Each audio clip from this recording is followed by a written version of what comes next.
हाँ तो guys finally airport થી સીધે સીધા આવી ગયા છીએ દલ લેકે અને જો દલ લેકે થી આપણી શિકારા રાઈડ કરવાની છે. આપણે શિકારા રાઈડ કરવા જાશું. જોઈ લો આ સરસ મજાનો દલ લેકનો નજારો છે જેવી રીતે તમે જોઈ શકો છો. જોરદાર નજારો. હા તો ગાઈસ ફાઇનલી આવી ગયા છીએ દલ લેકમાં. હવે જો દલ લેકમાં છે ને અલગ અલગ લેક પ્રમાણે અલગ અલગ તમારે ફરવું હોય ને તો અલગ અલગ પ્રાઇસ છે. હા તો ગાઈસ હવે આવી ગયા છીએ દલ લેકમાં બોટિંગ કરવા માટે. તો દલ લેકમાં બોટિંગ કરી રહ્યા છે. હવે જો તમે અહીંયા આવશો ને ત્યારે તો તમને અલગ અલગ બાર્ગેનિંગના પ્રાઇસ કહેશે કે અહીંથી આટલા રૂપિયામાં ના જાવું તો તમારી બાર્ગેનિંગ સ્કિલ જોરદાર હોય છે. હવે અમે તો કોમ્પ્લિમેન્ટરી રાઇડ જ કરી રહ્યા છીએ. અમે મીના બજાર કે એવી રીતે ક્યાંય જઈ નથી રહ્યા, બરાબર? તો ચાલો હું તમને કોમ્પ્લિમેન્ટરી રાઇડ કરું ને બતાડું. જો હા તો ગાઈસ એકદમ મોજવાળું વાતાવરણ છે અને આમાં જો હાલીને જઈ રહ્યા છીએ. રેડી? એકદમ ઠંડી ઠંડી હવા આવે છે અને મોજ કરીને જઈ રહ્યા છે. હવે જો આવી રીતે રસ્તામાં છે ને તમને અલગ અલગ કાવાવાળા ને એ બધા સેલ કરવા માટે આવશે. એ જો તમારે લેવું હોય તો તમે લઈ શકશો. અમે તો ખાલી એક બોટિંગ રાઇડ કરવા જ આવ્યા છીએ. પછી તમારે મીના ભૂટાવાલા કાવાવાલા સબ મિલેગા. ફિર મીના બજાર જहाँ पे और આ તો ગાઈસ તમે મીના બજાર, ફ્લોટિંગ માર્કેટ, ડ્રાય ફ્રૂટ બજાર એવા બધા અલગ અલગ ટાઈપના બજાર તમે જઈ શકો છો. પરંતુ આપણે કોઈ બજારમાં નથી જવાના અને આપણે ખાલી વ્યૂ ને ડાયરેક્ટ એ જ બધું એન્જોય કરવાના છીએ. રેડી? તો એ બધું એન્જોય કરીએ છીએ. રેડી? તો ગુજારવાલા પોઈન્ટને તમે બધી એન્જોય કરી શકો છો. જોઈ લો બાકી ચારે બાજુ બોટ અને બોટ જ છે. અને પહેલે દિવસે અત્યારે 21 સેલ્સિયસ જેટલું વાતાવરણ છે અને છેલ્લે દિવસે આપણી હાઉસ બોટ છે અને મમ્મી જો અહીંયા એને મોજથી શાંતિથી બેઠી છે. અને જોઈ લો આ બધી સામે ये सब हाउस बोट है ना सामने. તો જો બધી સામે છે ને હાઉસ બોટ છે. આપણો હાઉસ બોટ લાસ્ટ ડે ના દિવસે રહેશે. રેડી? તો આવી રીતે હાઉસ બોટ કરીને તમે રેડી મોજ કરી શકીએ. રેડી? તો આવી રીતે મોજ કરી શકશો. રેડી? જો આવી રીતે રસ્તામાં તમને અલગ અલગ વસ્તુ વેચવાવાળી પણ મળી જશે. જોરદાર. હા તો ગાઈસ જો આવી રીતે છે ને આવી અલગ અલગ પ્લેટફોર્મ હોય છે કે જેમાં ત્યાંથી તમે આવીને बोटिंग કરી શકો છો. रेडी? आवा टोटल છે ને 26 प्लेटफॉर्म છે. और आपने कौन सी जगह पे बताया कि मतलब हाँ हाँ नेहरू गार्डन है यहाँ पर, बोटिंग पोस्ट ऑफिस है, कुंडल लेक है, मिशन कश्मीर है. ओके. તો ગાઈસ જેટલા પોઈન્ટ કીધા એટલા પોઈન્ટ અત્યારે આવશે અને ટોટલ અહીંથી 26 જો આવી રીતે પ્લેટફોર્મ છે તો તમે 26 પ્લેટફોર્મમાં આવીને મોજ કરી શકો છો જ્યારે તમે આવો ત્યારે. અને જો નકરી તમને ટુરિસ્ટ ને શિકારા રાઈડ ને એ બધું જોવા મળશે. તો આપણે પણ એન્જોય કરી રહ્યા છીએ, તમે પણ એન્જોય કરો. જોરદાર મજા આવી રહી છે. Let's go. હા તો ગાઈઝ આ એ જગ્યા છે કે જ્યાં અહીંયા ઘણી બધી મૂવીનું પછી સિરીઝનું, વેબ સિરીઝનું ગુલશન ગુલફામ પહેલાં બહુ જૂની એક જોરદાર સિરીઝ આવતી ડીડી નેશનલ ઉપર એનું શૂટિંગ થયેલું છે અહીંયા. તો એ પોઈન્ટ ઉપર અત્યારે આપણે આવી ગયા છીએ સેન્ટરમાં અને એન્જોય કરીએ છીએ. જો આવી રીતે છે ને વચ્ચે ઘણા બધા સેલર્સ આવશે તમારી પાસે. કાંઈ તમારે ખરીદવું હોય, બાય કરવું હોય, બરાબર, પણ હું તમને રેકમેન્ડ કરીશ કે તમે અહીંથી કાંઈ ન ખરીદી કરતા, કેમ કે ઓવર પ્રાઇસ ને ડબલ પ્રાઇસ ને એવી રીતે બધું હોઈ શકે છે. તો તમે જઈને ક્યાંય ખરીદી કરતા નહીં અને ફૂલ મોજ કરજો નોર્મલ એક રાઈડની.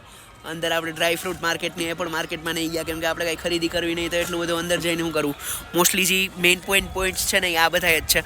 અને મેઇન મમ્મી જો અહીંયા આરામ કરે છે તો મેઇન મમ્મીને રેસ્ટ મળી ગયો છે જોરદાર. મમ્મી આરામ કરતાં કરતાં બધું જોવે છે અને ફૂલ ઓન ઠંડુ વાતાવરણ છે તો આપણે એન્જોય કરી રહ્યા છીએ અને જલસા કરી રહ્યા છીએ. હા તો ગાઈઝ હવે આપણે આવી ગયા છીએ ગોલ્ડન લેકમાં. એટલે ગોલ્ડન લેક આ જગ્યાને એટલા માટે કહેવામાં આવે છે કેમ કે અહીંયા છે ને ઘણી બધી હાઉસ બોટ છે. આપણે પણ હાઉસ બોટમાં રહેવાના છીએ. આપણે રહેવાના છીએ છેલ્લા દિવસે.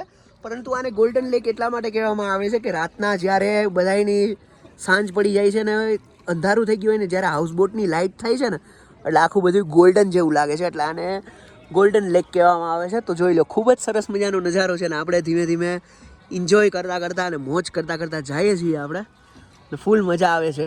અને જો ફોરેનર પણ છે ઘણા બધા. જો તમને સામે ફોરેનર પણ દેવા છે, ઇન્ડિયન ટુરિસ્ટ કરીને જેમ ફોરેનર પણ ટુરિસ્ટ છે.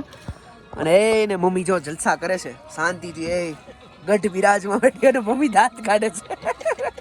મમ્મી ક્યાં મારે એક વ્લોગર ભેગું જબરજસ્તી આવવું પડે છે. રેડી? એટલે મમ્મી દાંત કાઢે છે. રેડી? એટલે ફ્લાઇટમાં પણ બધા આખા ગ્રુપ હતા ને હું ને મમ્મી જ ખાલી 2 જણા જ છીએ. અમે એન્જોય કરી રહ્યા છીએ. તો ચાલો હજી એન્જોય કરते અને આગળ જઈશું પછી પાછા રિટર્ન જાય ત્યારે બધાને બહુ જ મજા આવે છે ભાઈ બોટિંગ કરવાની. અને ખૂબ જ શાંત વાતાવરણ છે જેવી રીતે અમારા ડ્રાઈવરે કીધું કે અત્યારે કરી આવો, કેમ કે અત્યારે ટ્રાફિક નહીં હોય ને પછી બાકી સાંજે ટ્રાફિક વધી જશે, તો આપણે અત્યારે ટ્રાફિકને એન્જોય કરી રહ્યા છીએ ફૂલ જોરદાર. રેડી? તો જોઈએ હજી આગળ બીજું કાંઈ સારું એવું જાણવા જેવું આવશે તો ઓલા ભાઈ આપણને કહેશે અને તો આપણે તમને બતાડશું. હા તો ગાઈઝ, જો આપણે એક અલગ પોઈન્ટ ઉપર આવી ગયા છીએ, એ છે pashmina serial location point. Ready? वो ये वाली है. તો અહીંયા જો પશ્મિના સિરિયલ એક છે એનું પણ શૂટિંગ આયા થયું હતું. રેડી? बहुत ही बढ़िया है. मतलब डल लेकમાં તમે આવશો ને એટલે તમારો ફૂલ ટાઈમ પાસ થઈ જશે. मार्केट नहीं तुम्हारे मार्केट वो गांव मिरमाला. कौन सा? मिरमाला गांव है ये. ठीक है.